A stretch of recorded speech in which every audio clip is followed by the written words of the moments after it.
जय हिंद, वंदे मातरम। दोस्तों, जैसा कि हम 28 जुलाई 2021 का करंट अफेयर कंप्लीट करने वाले हैं, तो स्टार्ट करते हैं। क्वेश्चन नंबर 1 है, 27 जुलाई को सीआरपीएफ ने मनाया अपना 83वां स्थापना दिवस, है ना। तो जो सीआरपीएफ है, सीआरपीएफ ने 27 जुलाई को 83वां कौन सा स्थापना दिवस बनाया? 83वां स्थापना दिवस बनाया। यदि सीआरपीएफ की हम बात करें तो 27 जुलाई 1939, है ना। 27 जुलाई 1939 को इसे क्राउन रिप्रेजेंटेटिव पुलिस के नाम से जाना जाता था। किस नाम से जाना जाता था? 27 जुलाई 1939 को।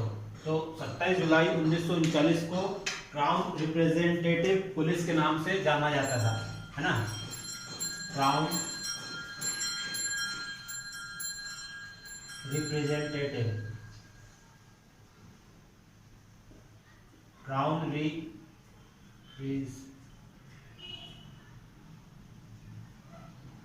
रिप्रेजेंटेटिव पुलिस के नाम से इसे जाना जाता था। कब जाना जाता था? इसे जाना जाता था कब जाना जाता था? 1939 में, है ना। 27 जुलाई 1939 को। लेकिन फिर आज़ादी के बाद 1949 में क्या आया? इसका एक्ट लाया गया जिसके दौरान केंद्रीय आरक्षित पुलिस बल, इसका नाम सीआरपीएफ रखा गया, है ना। तो इसका जो सीआरपीएफ का एक्ट कब का है? तो सीआरपीएफ एक्ट है, सीआरपीएफ एक्ट अधिनियम 1949 का है। कब का है? 1949 का। केंद्रीय आरक्षित पुलिस बल के रूप में इसको एक्ट बनाया गया, है ना। इसका मुख्यालय कहाँ पर? इसका मुख्यालय की बात करें तो मुख्यालय इसका दिल्ली में है ना। और इसका मुख्यालय दिल्ली में है। और यदि वर्तमान हेड की बात करें, तो इसके वर्तमान में हेड है कुलदीप सिंह इसके वर्तमान में हेड है। किसके? सीआरपीएफ का, है ना। तो सीआरपीएफ शौर्य दिवस 9 अप्रैल को बनाया जाता है। अब जो सीआरपीएफ का जो शौर्य दिवस होता है ना, कब बनाया जाता है? तो सीआरपीएफ शौर्य दिवस 9 अप्रैल को बनाया जाता है। कब बनाया जाता है? 9 अप्रैल को बनाया जाता है। तो क्वेश्चन नंबर 1 था हमारा, 27 जुलाई को सीआरपीएफ ने मनाया अपना 83वां स्थापना दिवस, है ना। तो इसे 27 जुलाई 1939 तक तो इसे क्राउन रिप्रेजेंटेटिव पुलिस के नाम से जाना जाता था। लेकिन फिर बाद में 1949 में, देश की आज़ादी के बाद में 1949 में इसे सीआरपीएफ एक्ट 1949 में नाम दिया गया सीआरपीएफ, है ना, सेंट्रल रिजर्व पुलिस फोर्स, जिसका वर्तमान में मुख्यालय दिल्ली में है। और वर्तमान में हेड कौन है इसके? कुलदीप सिंह है। सीआरपीएफ शौर्य दिवस 9 अप्रैल को बनाया जाता है। कब बनाया जाता है? 9 अप्रैल को बनाया जाता है। अब क्वेश्चन नंबर 2 की यदि हम बात करें तो क्वेश्चन नंबर 1 हमारा कंप्लीट होगा। क्वेश्चन नंबर 2, असम के मुख्यमंत्री ने किया बांस औद्योगिक पार्क का शिलान्यास, है ना। बांस औद्योगिक पार्क का शिलान्यास किसने किया? असम के मुख्यमंत्री, है ना। तो असम में रखी गई आधारशिला किसकी? असम के 15वें सीएम कौन है? यदि असम के पहले सीएम की बात करें, असम के 15वें सीएम है, 15वें सीएम की यदि हम बात करें किसके? तो असम के तो कौन है? हेमंत बिस्वा शर्मा, है ना। हेमंत बिस्वा शर्मा इसके क्या है? 15वें नंबर के सीएम है ना। तो इन्होंने क्या किया है? वहां पे असम के मुख्यमंत्री ने किया बांस औद्योगिक पार्क का शिलान्यास, है ना। असम में किया। 15वें सीएम कौन है? असम के हेमंत बिस्वा शर्मा, है ना। अब ये इस पे ही एक क्वेश्चन आता है प्रोजेक्ट बोल्ड, है ना। प्रोजेक्ट बोल्ड जो कि अभी कुछ दिन पहले राजस्थान सरकार के द्वारा चलाया गया था, है ना। तो प्रोजेक्ट बोल्ड, यहाँ पे क्वेश्चन भी बन सकता है कि प्रोजेक्ट बोल्ड किससे संबंधित है? तो प्रोजेक्ट बोल्ड किससे संबंधित है? तो प्रोजेक्ट बोल्ड जो है राजस्थान में, है ना। राजस्थान में स्टार्ट किया गया था, राजस्थान से संबंधित है प्रोजेक्ट बोल्ड। क्वेश्चन नंबर 3 की यदि हम बात करें तो अफ्रीका के पूर्वी तट पर हुआ नौसैन्य अभ्यास कटलेक्स कौन सा है? इसका नाम है कटलेक्स एक्सप्रेस 2021, है ना। तो अफ्रीका के पूर्वी तट पर हुआ नौसैन्य अभ्यास कटलेक्स एक्सप्रेस 2021 तो 26 जुलाई 2021 से कटलेक्स है ना, कब से स्टार्ट हुआ है ये? 26 जुलाई 2021 से कौन सा सैन्य अभ्यास स्टार्ट हुआ? कटलेक्स सैन्य अभ्यास है ना, कटलेक्स सैन्य अभ्यास स्टार्ट किया गया। इसमें क्या क्या किया गया? ये स्टार्ट किया गया कब से? 26 जुलाई 2021 से है ना। तो ये अफ्रीका के पूर्वी तट पर नौसैनिक युद्धाभ्यास है। अब ये जो क्या है, अफ्रीका के पूर्वी तट पर नौसैनिक अभ्यास है। इसमें भारत की तरफ से INS तलवार शामिल हुआ है। ये क्या है? एक तरह का नौसैनिक अभ्यास है ना, इसको लिख लेते हैं, नौसैनिक अभ्यास है, नौसैनिक अभ्यास है। और भारत की तरफ से यदि हम बात करें तो इस अभ्यास में कौन शामिल होने वाला है? तो इस अभ्यास में भारत की तरफ से INS तलवार, इसका नाम ही है ना, INS तलवार इसमें शामिल होगा। इसमें जो कटलेक्स एक्सप्रेस 2021 है ना, जो कि एक प्रकार का क्या है, सैन्य अभ्यास है। कब से स्टार्ट होगा? 26 जुलाई 2021 से नौसैनिक अभ्यास है, जिसमें भारत की तरफ से कौन शामिल होने वाला? INS तलवार इसमें शामिल होने वाला है। क्वेश्चन नंबर यदि 4 की हम बात करें, क्वेश्चन नंबर 4, तो केंद्र सरकार ने राष्ट्रीय अनुसंधान फाउंडेशन की स्थापना का रखा प्रस्ताव है ना। तो जो केंद्र सरकार है उसने राष्ट्रीय अनुसंधान फाउंडेशन की स्थापना का प्रस्ताव रखा। तो इसका मुख्य उद्देश्य क्या हो सकता है? तो इसका मुख्य उद्देश्य है अनुसंधान करना। क्या करना? रिसर्च करना है ना। इसका उद्देश्य क्या होने वाला है? अनुसंधान करना। तो उसके लिए केंद्र सरकार ने राष्ट्रीय अनुसंधान फाउंडेशन की स्थापना का प्रस्ताव रखा है। तो जो नई शिक्षा नीति आई थी, कौन सी आई थी? जो नई शिक्षा नीति आई थी किस समिति की सिफारिश पर आई थी? तो कस्तूरी रंगन समिति है ना, कस्तूरी रंगन समिति की सिफारिश पर क्या आई थी? न्यू एजुकेशन पॉलिसी है ना, नई शिक्षा नीति आई थी, नई शिक्षा नीति आई थी। तो इसी की सिफारिश पर, यानी कि इसमें जो कस्तूरी रंगन समिति की सिफारिश पर नई शिक्षा नीति आई थी, उसी में यानी कि अनुसंधान को भी शामिल किया गया था ना। अनुसंधान मतलब होता है रिसर्च करना, तो उसको भी इसमें शामिल किया गया था। तो इसमें क्या किया, जो भारत के जो शिक्षा मंत्री है ना, उन्होंने प्रस्ताव रख दिया है ना। इसको पास करने के लिए जो भारत के शिक्षा मंत्री है उन्होंने प्रस्ताव रख दिया है, जिसमें इस क्षेत्र में 50,000 करोड़ रुपए आवंटित किए जाएंगे। यदि हम भारत के शिक्षा मंत्री की बात करें तो अभी भारत के वर्तमान में शिक्षा मंत्री जो हैं धर्मेंद्र प्रधान है। कौन है? धर्मेंद्र प्रधान है ना। अब अपना 5वां नंबर क्वेश्चन क्या होने वाला है? ओडिशा में आपदा प्रबंधन पर अनिवार्य पाठ्यक्रम किया जाएगा शामिल है ना। तो ओडिशा में आपदा प्रबंधन पर अनिवार्य पाठ्यक्रम किया जाएगा शामिल। तो ओडिशा सरकार, यदि ओडिशा सरकार की यदि हम बात करें तो यहाँ के CM कौन है? नवीन पटनायक है ना। कहाँ के? ओडिशा के। ओडिशा के CM कौन है? नवीन पटनायक जी ने क्या किया है? आपदा प्रबंधन को शामिल किया जाएगा। किसमें? वहाँ का जो पाठ्यक्रम है उसमें शामिल किया जाएगा। यानी कि उसमें ये सिखाया जाए कि यदि कोई आपदा आ जाए तो उसका प्रबंधन किस प्रकार से किया जाए है ना। इस प्रकार जैसे कि वहाँ पे जो ओडिशा है वहाँ पर अभी कुछ दिनों पहले यानी कि चक्रवात आया था, यास चक्रवात आया था। तो इसके लिए वहाँ के जो पाठ्यक्रम है उसमें आपदा प्रबंधन को शामिल किया जाएगा है ना। तो ओडिशा में आपदा प्रबंधन पर अनिवार्य पाठ्यक्रम किया जाएगा शामिल। और यहाँ के CM कौन है? ओडिशा के CM है नवीन पटनायक। कौन है? नवीन पटनायक है ना। यहाँ के वर्तमान में क्या है? CM है। कहाँ के? ओडिशा के है ना। अब आपदा प्रबंधन अधिनियम, यदि हम आपदा प्रबंधन अधिनियम की बात करें तो कब आया आपदा प्रबंधन अधिनियम? तो आपदा प्रबंधन अधिनियम जो है 2005 में आया। आपदा प्रबंधन अधिनियम कब आया? 2005 में आया है ना। और जिसमें NDRF का गठन किया गया। NDRF का गठन नेशनल डिजास्टर रेस्पॉन्स फोर्स है ना, NDRF। तो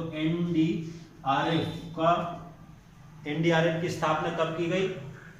NDRF की स्थापना की गई 2006 में, जो कि आपदा प्रबंधन से ही संबंधित है ना। जिसमें NDRF national disaster response force एक प्रकार की यानी कि फोर्स काम करती है इसमें आपदा से बचाने के लिए, है ना। क्वेश्चन नंबर 6 हमारा होने वाला है।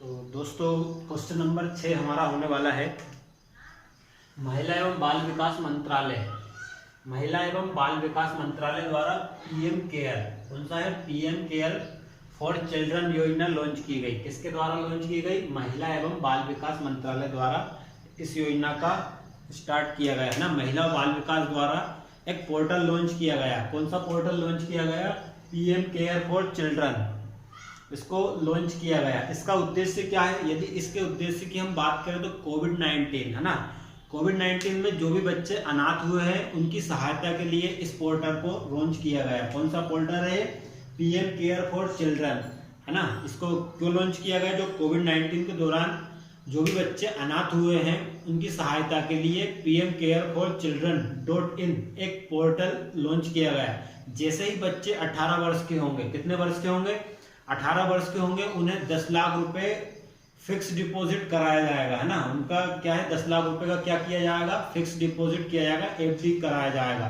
और उन्हें किसी भी केंद्रीय हॉस्टल वाले स्कूल में फ्री में सुविधा उपलब्ध कराई जाएगी शिक्षा के लिए, है ना। तो ये पीएम केयर फॉर चिल्ड्रन.in जो पोर्टल है वो किसने लॉन्च किया है, महिला एवं बाल विकास ने मंत्रालय ने लॉन्च किया है इसको। और किन के लिए, जो भी कोविड-19 के दौरान बच्चे अनाथ हो गए तो उनको सुविधा प्रदान करने के लिए इस पोर्टल को लॉन्च किया गया है। किसके द्वारा किया गया है, महिला एवं बाल विकास के द्वारा लॉन्च किया गया है।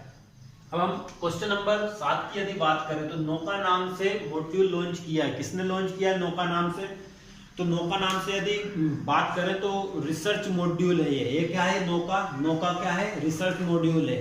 ये रोसकोसमोस, रूस की स्पेस एजेंसी ने लॉन्च किया है। लिख लेते हैं इसको, नौका ये किसने लॉन्च किया है, तो रोसकोसमोस, है ना, रोसकोसमोस ये क्या है, रूस की स्पेस एजेंसी है। कहाँ की, रूस की स्पेस एजेंसी है, स्पेस एजेंसी है कौन सी, रोसकोसमोस एजेंसी है, जो कि जिसने क्या किया, नौका नाम से एक मॉड्यूल को लॉन्च किया है। रूस की एक स्पेस एजेंसी है, नौका नाम से एक मॉड्यूल लॉन्च किया है ना। रूसी भाषा में नौका का अर्थ होता है विज्ञान। अब ये यहाँ पे लिखा है ना नौका, ये क्या है, रूसी भाषा में अगर इसको देखा जाए तो नौका का मतलब क्या होता है, नौका का मतलब रूसी भाषा में होता है विज्ञान, मतलब साइंस, है ना, ये होता है इसका मतलब। तो जो इसको क्या करेंगे, ये नौका नाम से मॉड्यूल लॉन्च किया है। किसके लिए लॉन्च किया गया, तो ये इंटरनेशनल स्पेस स्टेशन का मॉड्यूल है। किसका मॉड्यूल है, इंटरनेशनल स्पेस स्टेशन का मॉड्यूल है। इससे पहले पीर मॉड्यूल था, इसे रिप्लेस करा जाएगा, है ना। नौका मॉड्यूल को किससे रिप्लेस कर रहे हैं, पीर में। पहले क्या था, इसके पहले, यदि इसके पहले की बात करें तो पीर मॉड्यूल था, इसको नौका मॉड्यूल से रिप्लेस करा जाएगा। और नौका का अर्थ क्या है, विज्ञान, ठीक है। क्वेश्चन नंबर 8 हमारा क्या होने वाला है, विश्व कैडेट कुश्ती चैंपियनशिप 2021 का आयोजन कहाँ किया गया। तो विश्व कैडेट कुश्ती चैंपियनशिप 2021 का आयोजन कहाँ पर किया गया है, तो हंगरी में कहाँ पर किया गया है, बुडापेस्ट में। कहाँ पे किया गया है, ये हंगरी में किया गया है। और हंगरी में भी कहाँ पर, बुडापेस्ट एक स्थान है, वहां पर बुडापेस्ट में इसका आयोजन किया गया है ना। तो यदि हम यहाँ के घास के मैदान की बात करें, हंगरी में जो घास के मैदान पाए जाते हैं उनको क्या बोलते हैं, तो घास के मैदान को बोलते हैं पुस्ताज, है ना। हंगरी में जो घास के मैदान है, घास के मैदान को बोलते हैं पुस्ताज। पुस्ताज घास के मैदान होते हैं कहाँ पर, हंगरी में। और इस चैंपियनशिप में भारत ने 5 गोल्ड जीते हैं, है ना। कितने जीते हैं, यदि इस चैंपियनशिप की यदि हम बात करें तो भारत ने कितने, भारत ने 5 गोल्ड जीते हैं, है ना। 1 सिल्वर जीता है, लिख लेते हैं 5 गोल्ड, 1 सिल्वर जीता है ना। 5 तो गोल्ड जीते हैं और 1 सिल्वर, और 7 क्या जीते हैं, ब्रॉन्ज मेडल जीते हैं। 7 ब्रॉन्ज मेडल जीते हैं, है ना। तो हम बात कर रहे हैं विश्व कैडेट कुश्ती चैंपियनशिप 2021 का आयोजन कहाँ हुआ है? हंगरी में हुआ है, बुडापेस्ट में, जिसने भारत ने क्या किया है? 5 गोल्ड जीते हैं, 1 सिल्वर जीता है ना? कितने सिल्वर जीते हैं? 1 और 7 ब्रोंज मेडल जीता है। क्वेश्चन नंबर, यदि हम 9 की बात करें, किसकी बात कर रहे हैं? क्वेश्चन नंबर 9 की। अमेरिका ने किस देश में अपने युद्ध अभियान को खत्म करने की घोषणा की है ना, या फिर योजना बनाई है? तो अमेरिका ने घोषणा की है कि इराक में, है ना, इराक में जो युद्ध अभियान चल रहा था उसको समाप्त करेगा। कहां पर? इराक में। जो इराक में क्या चल रहा था? अमेरिका का युद्ध अभियान, है ना। अपने युद्ध अभियान को खत्म कौन करेगा? अमेरिका। कहां पे चल रहा था उसका युद्ध अभियान? इराक में चल रहा था। अच्छा, इराक में ही क्यों चलाएगा? यदि यहाँ की बात करें तो 18 साल पहले स्टार्ट किया था इसको। इस अभियान को कब स्टार्ट किया था अमेरिका ने? 18 साल पहले, है ना। 18 साल पहले इस अभियान को स्टार्ट किया था। क्यों किया था? क्योंकि सद्दाम हुसैन था, उसकी सत्ता को हटाने के लिए अमेरिका ने 18 साल पहले इस अभियान को स्टार्ट किया था। कब किया था? 18 साल पहले, है ना। लिख लेते हैं, 18 साल पहले इस अभियान को स्टार्ट किया गया था। किसके द्वारा? अमेरिका के द्वारा। 18 साल पहले स्टार्ट किया था, है ना। 18 साल पहले स्टार्ट किया था। किसके द्वारा स्टार्ट किया था? अमेरिका के द्वारा। क्यों? क्योंकि यहाँ का एक शासक था, कौन? सद्दाम हुसैन। तो सद्दाम हुसैन जो था ना, उसको सत्ता से हटाने के लिए इस अभियान को अमेरिका ने स्टार्ट किया था, जो कि अब इस अभियान को हटाने की योजना बनाई है किसने? अमेरिका ने। कहां पर? इराक में। 18 साल पहले चलाया था, है ना। अब धोलावीरा, क्वेश्चन नंबर 10 की बात कर रहे हैं। धोलावीरा किस राज्य में स्थित है? तो यदि हम धोलावीरा की बात करते हैं, है ना, तो धोलावीरा जिसे 27 जुलाई 2021 को यूनेस्को की विश्व धरोहर सूची में शामिल किया। ये जो धोलावीरा है, इसको 27 जुलाई 2021 को, कब? 27 जुलाई 2021 को लिख लेते हैं। 27 जुलाई 2021 को यूनेस्को की विश्व धरोहर सूची में, है ना। यूनेस्को की विश्व धरोहर सूची में, विश्व धरोहर सूची में शामिल किया गया है। किसको? धोलावीरा को। तो धोलावीरा किस राज्य में स्थित है? तो धोलावीरा जिसे 27 जुलाई 2021 को यूनेस्को की विश्व धरोहर सूची में शामिल किया है। यूनेस्को का 44वां सत्र चल रहा है। अभी कौन सा सत्र चल रहा है? यदि हम यूनेस्को की बात करें तो यूनेस्को का 44वां सत्र चल रहा है, जिसमें 29 नंबर के, है ना। यूनेस्को कौन सा चल रहा है? 44वां सत्र चल रहा है, जिसमें 29वां नंबर की रामप्पा मंदिर, अभी कुछ दिन पहले ही जो रामप्पा मंदिर है, अगर भारत में टोटल इनकी जो यूनेस्को की विश्व धरोहर की साइट की अगर बात करें तो भारत में टोटल मिलाकर धोलावीरा को भी यदि मिलाएं तो 40 साइट हो गई है ना। अब इससे पहले 39वें नंबर की जो साइट थी, कौन सी थी? रामप्पा मंदिर, जो कि तेलंगाना में था, है ना। और कौन सा सत्र चल रहा है? यूनेस्को का 44वां सत्र चल रहा है। 39वें नंबर की साइट कौन सी थी यूनेस्को की? रामप्पा तेलंगाना मंदिर। और 40वें नंबर की कौन सी होगी? अब तो 40वें नंबर की जो धोलावीरा है, ये कौन से नंबर की होने वाली है यूनेस्को की लिस्ट में? 40वें नंबर की। 40वें नंबर की कहाँ की? भारत की, है ना। भारत की 40वें नंबर की साइट होने वाली है, जिसे धोलावीरा को अभी यूनेस्को की विश्व धरोहर सूची में शामिल किया है। तो धोलावीरा ये स्थान कहाँ पर है? तो अगर हम धोलावीरा की बात करें तो ये स्थान है गुजरात के कच्छ में, है ना। गुजरात में स्थित है धोलावीरा। धोलावीरा कहाँ पर स्थित है? तो गुजरात के कच्छ में धोलावीरा स्थित है ना। तो कुल मिलाकर क्या है? धोलावीरा किस राज्य में स्थित है? तो गुजरात के कच्छ में स्थित है। 27 जुलाई 2021 को यूनेस्को की विश्व धरोहर सूची में इसको शामिल किया गया है। और कौन से नंबर की साइट है ये? भारत की 40वें नंबर की साइट है। कौन सी? धोलावीरा, है ना, जिसको 27 जुलाई 2021 को शामिल किया गया है ना। ठीक है, तो ये जो हमारे 10 क्वेश्चन है 28 जुलाई 2021 का करंट अफेयर है। उम्मीद है आपको ये पसंद आएगा और आपकी परीक्षा के लिए भी बहुत इंपॉर्टेंट है। अब मिलते हैं next day. Thank you very much.